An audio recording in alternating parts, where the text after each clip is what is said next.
Hi, Ravi. Namaste, Scott. Namaste, everyone.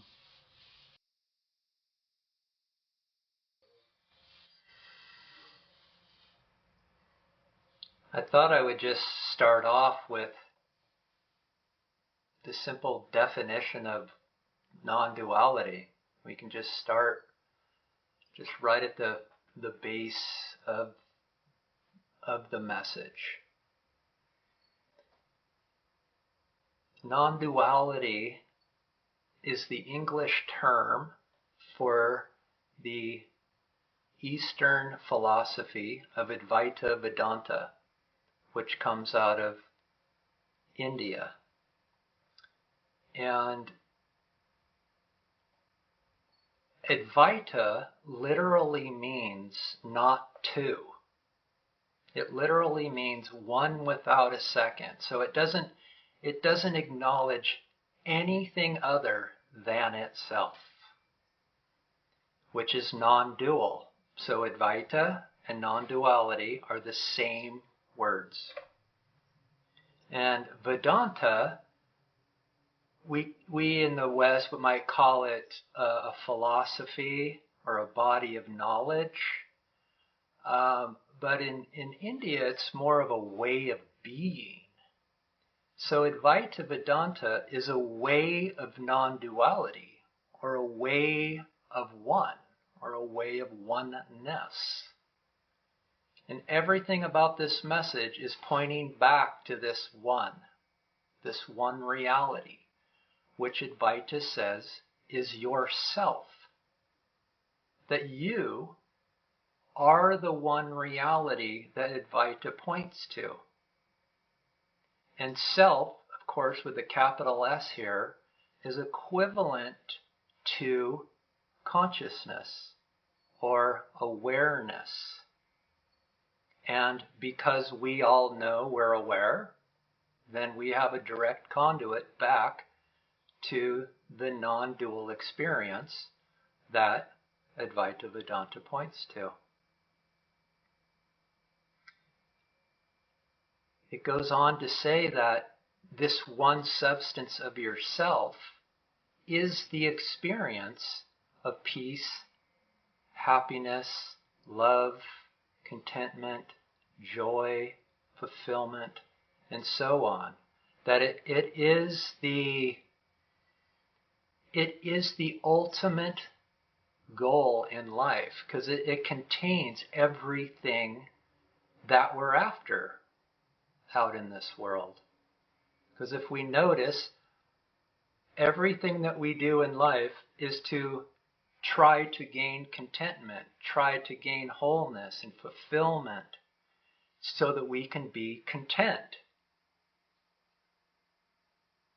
And so the message of Advaita is saying, let's not look out into the world for these objects, for these experiences, for these adventures and relationships to fulfill our needs. Why not we just resort back to the oneness of ourself? Because it's in that one, it's in the experience of that one, that all the qualities we seek are contained in.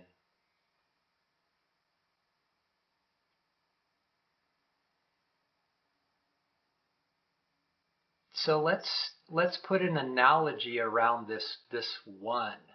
So this one is described as infinite. And we can't ever imagine what that is. Because the infinite doesn't have any borders, it doesn't have any boundaries to it. It can't step outside of itself, because by the sheer definition of infinite, that means it has to contain everything. If anything was to step outside of the infinite would no longer be the infinite, because it's missing this. No matter how small this is, if this doesn't contain this, even this speck, then this is no longer infinite. This is a finite entity.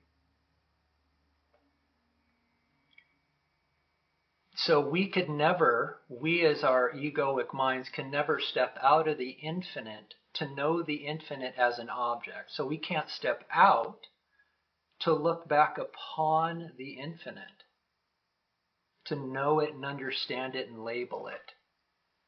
So we need to come up with metaphors for what this one substance of awareness or reality or our self is. So imagine a massive body of water. And this body of water doesn't have edges. It doesn't have an end.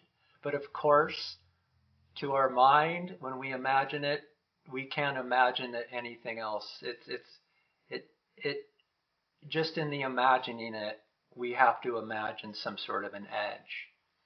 But in this metaphor, it doesn't even have a surface.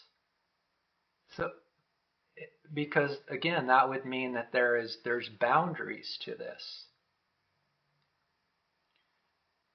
And therefore it doesn't have waves. Now, those of us who have been in this message long enough have heard the waves in the ocean, and the wave is equivalent to the ocean.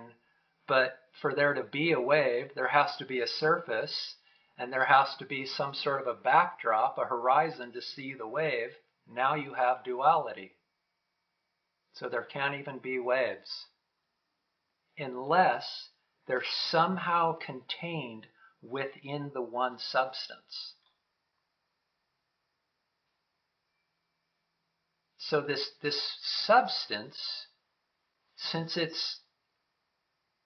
there's no distinctions within it, even though we're calling it water to give it some sort of a substance, and we think, well, water has molecules, and therefore it should have movement. If one molecule moved relative to another, we would know it. Well, no, because all of the molecules are identical. You wouldn't be able to see any movement in it. You would almost have to color the water molecules, then the red one would move equivalent, or it would move relative to the blue one, and so on. So this one substance, all it has is itself to work with. So if it wants to become anything other than itself, all it has is itself to work with, to create with.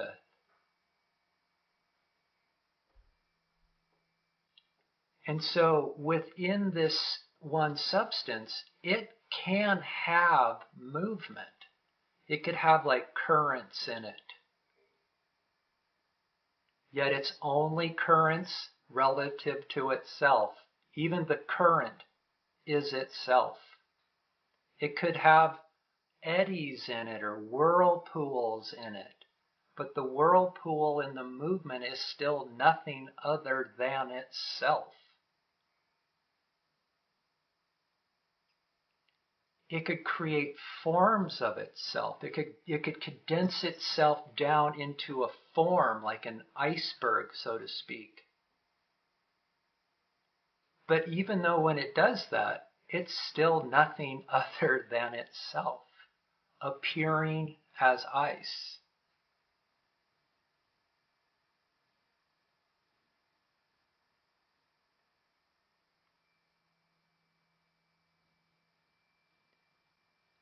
We've heard that there are snowflakes, like there's never been a snowflake that are two of a kind.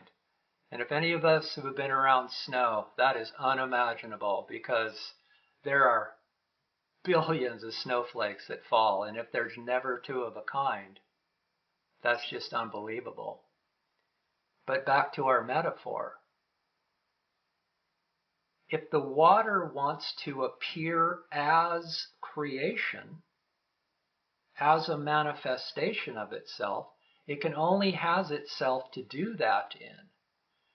So it can collapse itself into 8 billion snowflakes, so to speak, which resemble all of us individuals. yet never becoming anything separate from itself. It could create a big bang within it. So it takes its one substance of itself and it collapses itself down into an apparent physical reality of the universe, yet it's nothing other than itself.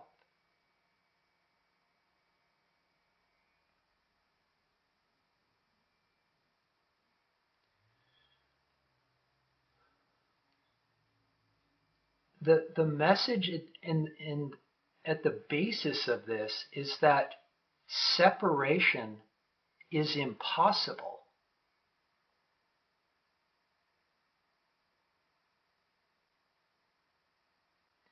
That in this example of the one substance of reality of ourself, it is impossible to experience separation. And yet, I swear, I am separate from this computer screen. And when somebody questions that, I can either be intrigued by it or I can be spooked by it.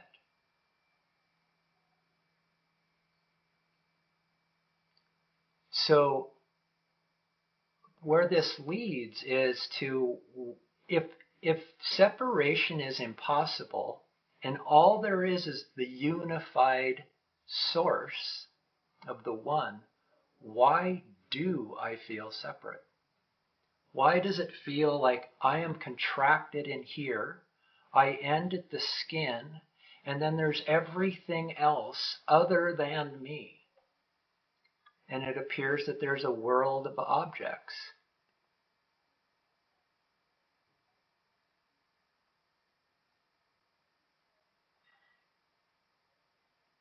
What is it that veils the unity of the one substance?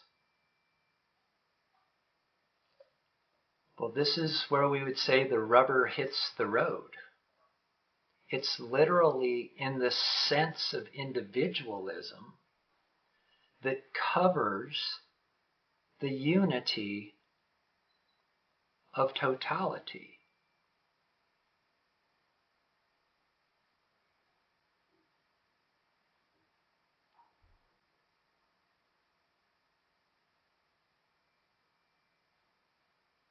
And yet, as the metaphor pointed out, that even that sense of individualism has to be the one appearing as the individual. It has to be the unity appearing as separate from the unity. And when that individualism starts to come more and more into our life as we age, we start to feel more and more contracted as I am in here and I'm responsible for this life. And society's conditioning and our parents' conditioning say the answer to feel whole again is found out here. And our job is to find it, to find a relationship or a career or a substance or an activity to release this sense of contractedness, this sense of individualism that clouds the reality of unity and peace. Because it's in the peace that we seek. We also have to keep our eye on the goal in this, because the rubber hitting the road, the questioning of the individual itself is a big deal. We cannot deny that. We've been so trained and conditioned that we are an individual that to even question that is just illogical. It's nonsensical. So there has to be something that appears to be gained in this that's way greater than giving up my sense of individualism. And that is the experience of everlasting peace and fulfillment. That is the grandest experience. Because it's in that peace that it stays content consistently. And we as individuals, we can't believe that that is true. Because as individuals, we come and go. Come and go as our happiness comes and goes. This is known in the East as samsara, the coming and going of happiness and unhappiness. This is what keeps us seeking out in the world. The seeking is to experience this, yet we're in a world experiencing this. And all we want is this. We just want this. Who doesn't want this?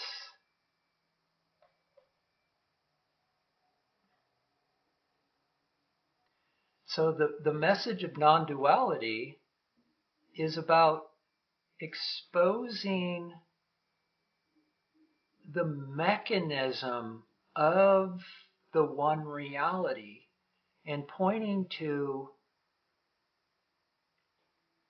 the realization that whatever is appearing, even the individual, is nothing other than the oneness of awareness appearing as multiplicity. It appears as the multiplicity, but it never becomes separate from it. Meaning there's always a path back home, that nobody's hopeless. Nobody is hopeless. Because we all know that we are aware at this very moment. And it is in that acknowledgement of awareness that is the conduit home to the contentment that we all seek.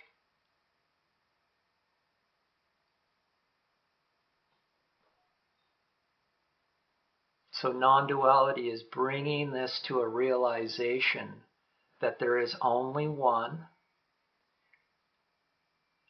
that we have apparently separated ourselves from it, and we're out in this world looking for it, but we're out in a world of objects, and we're out in a world that has swings in it.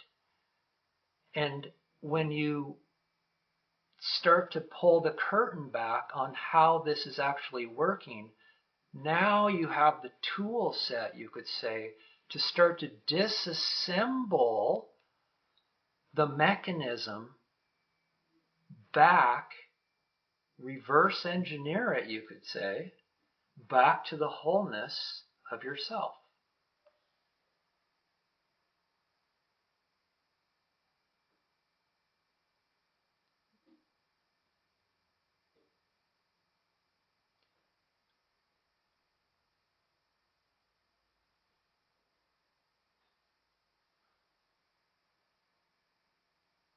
It's about exposing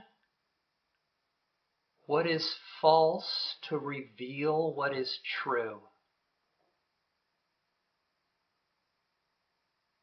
Because the one substance can't be known conceptually with our mind, we can only know what it is not.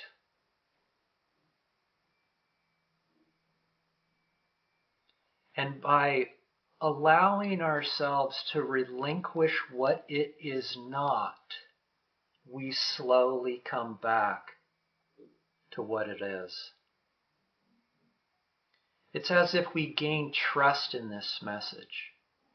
Because at first, we can't deny that it's intense. This is serious business. And we love ourselves for that.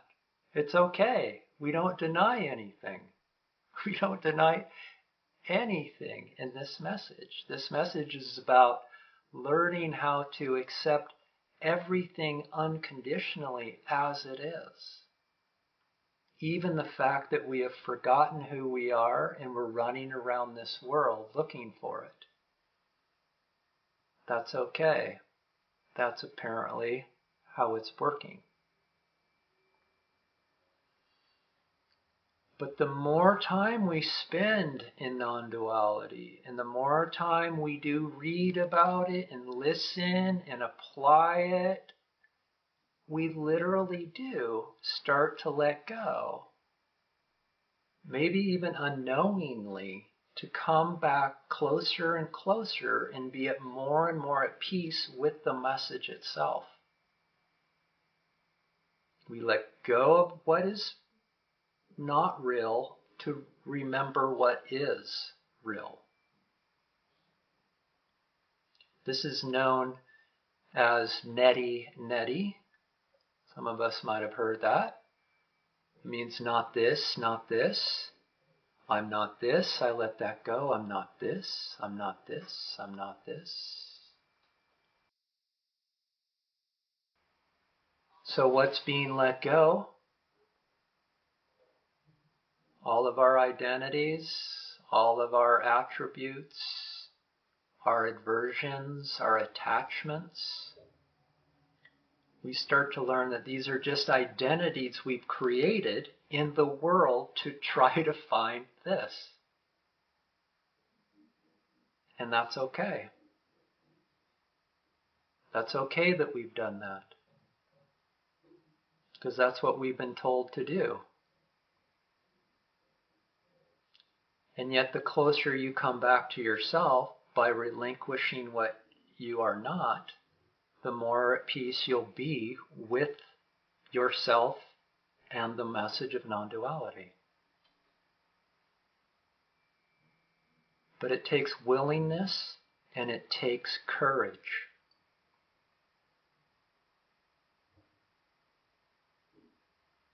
Because you're literally letting go of everything you've taken yourself to be up to this point.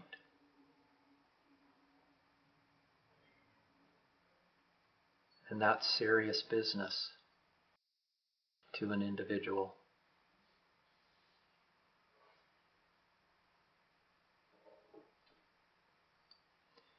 So I encourage you to keep showing up to this message in any way you possibly can.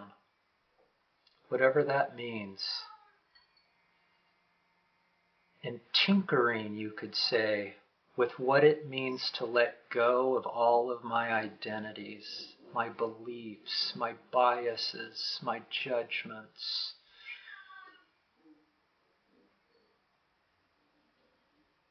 And you'll see the more that you let those go, paradoxically, they get closer to you. Because they stop being concepts and they start to be direct experiences. Let me give you an example.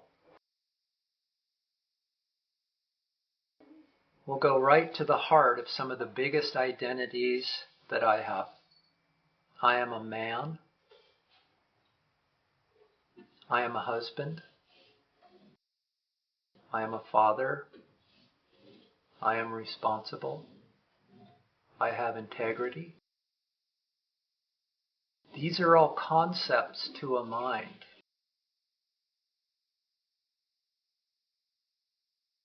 Once I start allowing these to be the possibility of just identities, and I need to let my identities go, what's experienced is that these don't go away.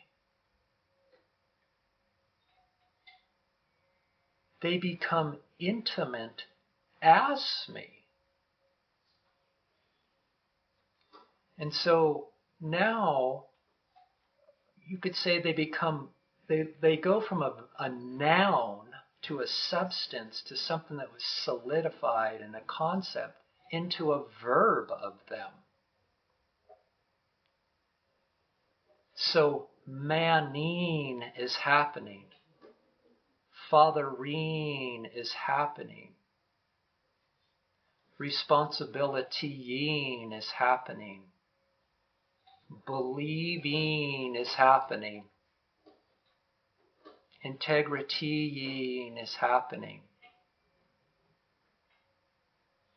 I become intimate with them.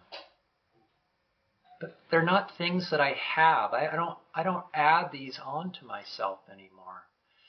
And the more you allow these identities to drop from a conceptual noun into the living verb experience of them, everything becomes that. Everything becomes the one verb of reality, you could say. And this is the direct experience of peace. This is the direct experience of happiness and love and contentment, beauty, joy. You're coming back to the one substance that is at peace with itself. Why does it have to be at peace with itself? Because there aren't two things to rub together to create agitation anymore. There's no contrast anymore.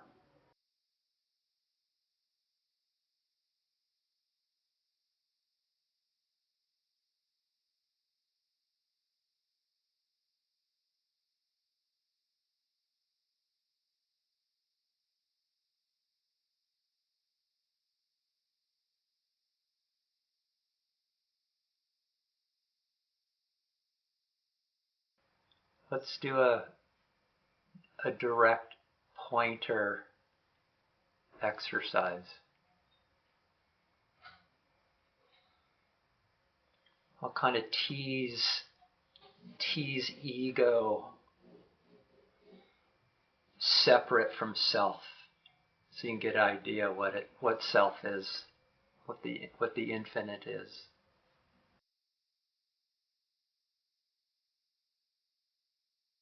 So say to yourself or ask yourself, is a thought aware of itself, or am I aware of a thought?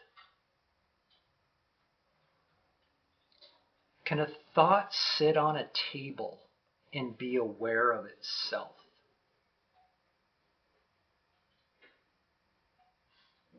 That's illogical. I being, I self, is the awareness that's aware of an object known as thought. So I am not my thoughts. I am the awareness that's aware of thoughts. How about images? Is an image aware of itself?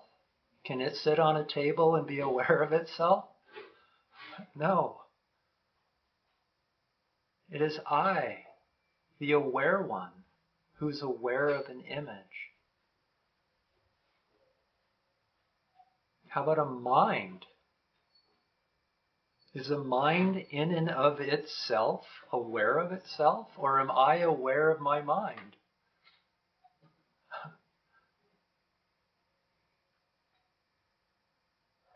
I am the conscious aware one that's aware of the insentient mind.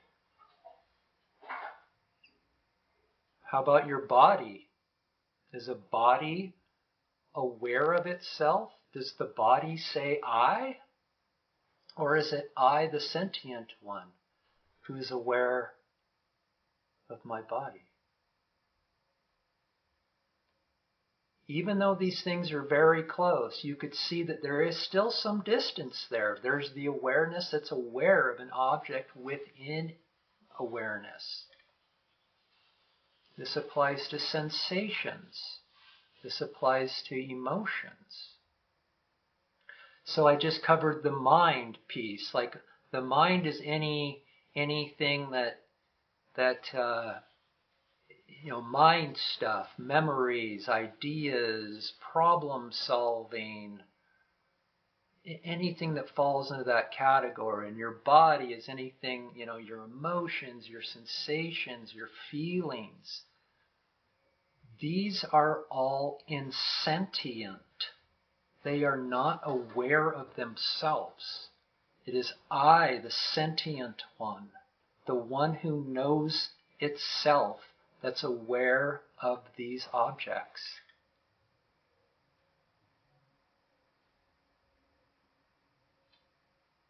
Sit with that for a while. Let that soak in.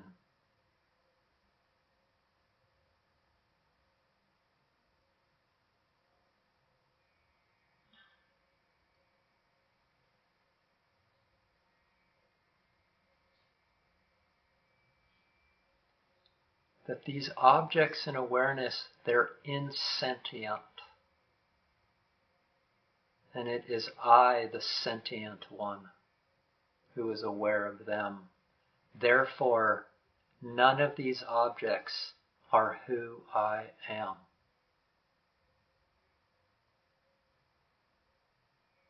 These are all limited. These objects are limited. I am not limited. I have no boundaries. I am is infinite. The experience of I am is the one massive body of water that we first talked about. It has no boundaries, and all it has is itself to work with, to generate all of these objects within it. So when you come home to yourself, there's no more objects anymore within consciousness. There's just consciousness appearing as these objects, but there's no more distance between you and them anymore. Because in reality, there cannot be.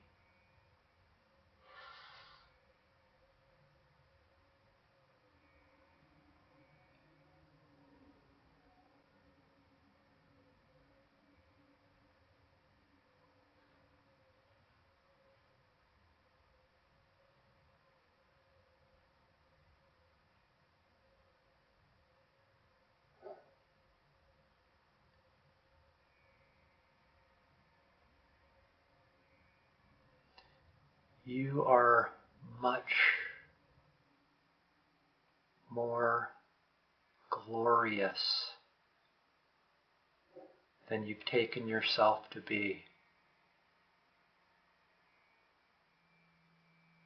We've taken ourselves to be a limited entity that feels contracted. And we're looking for the wholeness of ourself.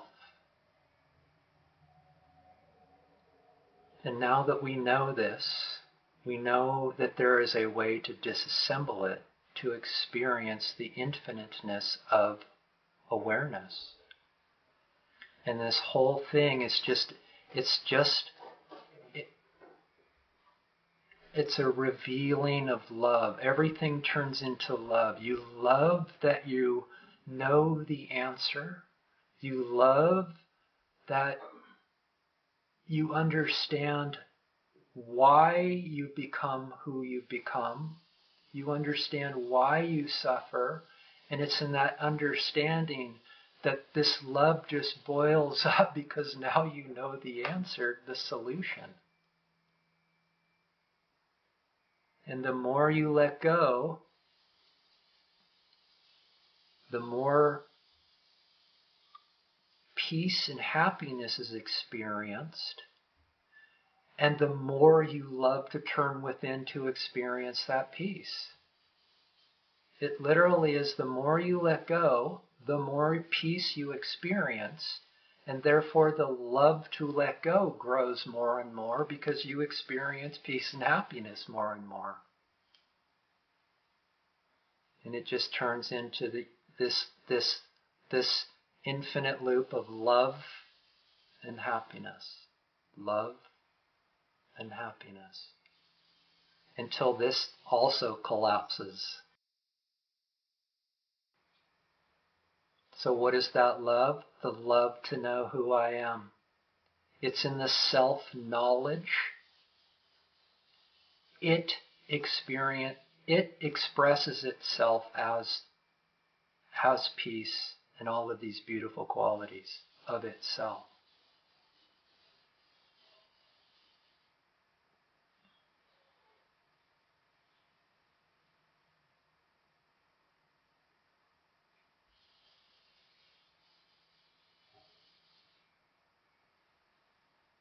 So again, I encourage you to tinker as little or as much as you will allow yourself. But notice that as you let go, you will experience more and more equanimity in it. And the more and more you will desire to let go, because that experience of ever-present peace is the most glorious experience there is. And it's a unique experience. It's a non-objective experience of itself. It's peace experiencing the love of itself.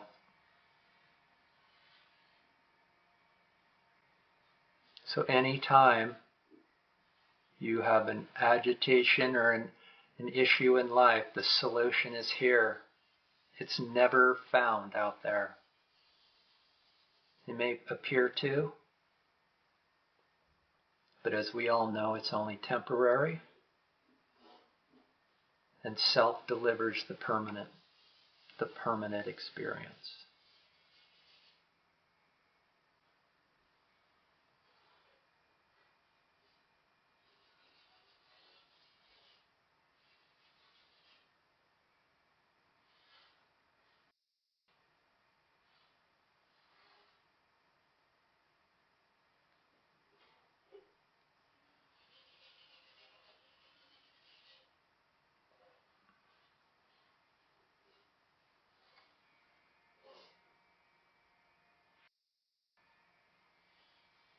You're free to ask any questions.